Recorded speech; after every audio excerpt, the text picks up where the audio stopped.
جب نبی اکرم صلی اللہ علیہ وسلم قباء سے مدینہ کی طرف روانہ ہوئے تو مدینہ کے لوگ اپنے گھروں، گلیوں اور چھتوں پر کھڑے انتظار کر رہے تھے۔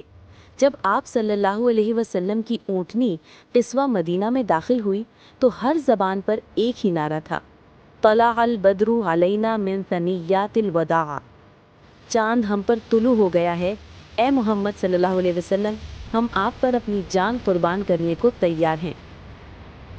مدینہ پہنچ کر آپ صلی اللہ علیہ وسلم نے سب سے پہلا کام مسجد نبوی کی تعمیر کا شروع کیا۔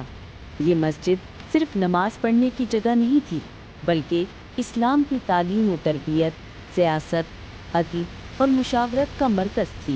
یہاں قرآن کی تعلیم دی جاتی، جہاد کے فیصلے ہوتے اور غریبوں کا خیال رکھا جاتا۔ مدینہ میں آنے والے مہاجرین مکہ میں سب کچھ چھوڑ آئے تھے، گھر، مال، تجارت۔ آپ صلی اللہ علیہ وسلم نے انصار اور مہاجرین کے درمیان مواخات قائم کی۔ ہر انصاری کو ایک مہاجر بھائی دیا گیا۔ انصار نے اپنے گھر، کھیت اور دل تک ان کے لیے کھول دیے۔ یہ ایسا بھائی چارہ تھا جس کی مثال دنیا نہیں دے سکتی۔ نبی صلی اللہ علیہ وسلم نے مدینہ کے تمام قبائل کے درمیان ایک تحریری معاہدہ کیا۔ یہ تھا میثاق مدینہ، دنیا کی پہلی تحریری اسلامی ریاستی دستاویز۔ اس میں درج تھا، سب شہری برابر ہوں گے، مذہبی آزادی سب کو حاصل ہوگی، ظلم و زیادتی برداشت نہیں کی جائے گی، مدینہ کا دفاع سب کی مشترکہ ذمہ داری ہوگی۔ یہ وہ اصول تھے جو آج کے دور کے ہیومن رائٹس چارٹر سے بھی 1000 سال پہلے رسول اکرم صلی اللہ علیہ وسلم نے نافذ کر دیے۔ اسلامی معاشرے کا سب سے مضبوط ستون عدل تھا۔ قرآن کہتا ہے، ان اللہ یأمر بالعدل والاحسان، اللہ انصاف اور بھلائی کا حکم دیتا ہے۔ نبی کریم صلی اللہ علیہ وآلہ وسلم نے فرمایا، تم سے پہلی امتیں اس لیے تباہ ہوئیں کہ وہ امیر کے لیے قانون بدل دیتی تھیں اور غریب پر سختی کرتی تھیں۔ اسلامی معاشرے میں ایسا نہیں تھا، یہاں سب برابر تھے، خواہ کوئی امیر ہو۔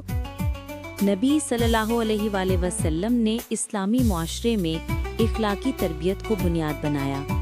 آپ صلی اللہ علیہ وآلہ وسلم نے فرمایا، تم میں سے بہترین وہ ہے جس کے اخلاق سب سے اچھے ہیں۔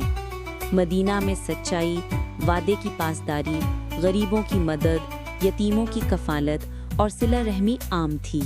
لوگ ایک دوسرے کا دکھ درد بانٹتے تھے۔ مسجد نبوی میں باقاعدہ تعلیم کا سلسلہ شروع ہوا۔ یہاں قرآن، حدیث، فقہ اور اخلاقیات کی تعلیم دی جاتی۔ اصحاب صفہ، وہ طلبہ جنہوں نے اپنا سب کچھ چھوڑ کر صرف علم دین کے لیے خود کو وقف کر دیا، یہ وہی لوگ تھے جنہوں نے بعد میں اسلام کا پیغام دنیا کے کونوں میں پہنچایا۔ مدینہ میں ہر فرد کو یہ یقین حاصل تھا کہ یہ شہر اب امن کا مرکز ہے۔ یہاں کسی کو مذہب، رنگ یا نسل کی بنیاد پر فرق نہیں کیا گیا۔ نبی صلی اللہ علیہ وسلم نے سب کے لیے ایک اصول طے کیا، تم میں سے کوئی اس وقت تک مومن نہیں ہو سکتا جب تک وہ اپنے بھائی کے لیے وہی پسند نہ کرے جو اپنے لیے پسند کرتا ہے۔ مدینہ میں ہر فرد کو یہ یقین حاصل تھا کہ یہ شہر اب امن کا مرکز ہے۔ یہاں کسی کو مذہب، رنگ یا نسل کی بنیاد پر فرق نہیں کیا گیا۔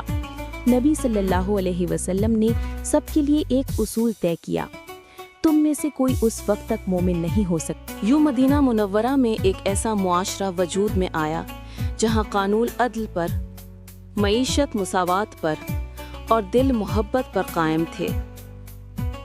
یہی وہ نظام تھا جس نے عرب کے جاہل معاشرے کو روشنی میں بدل دیا۔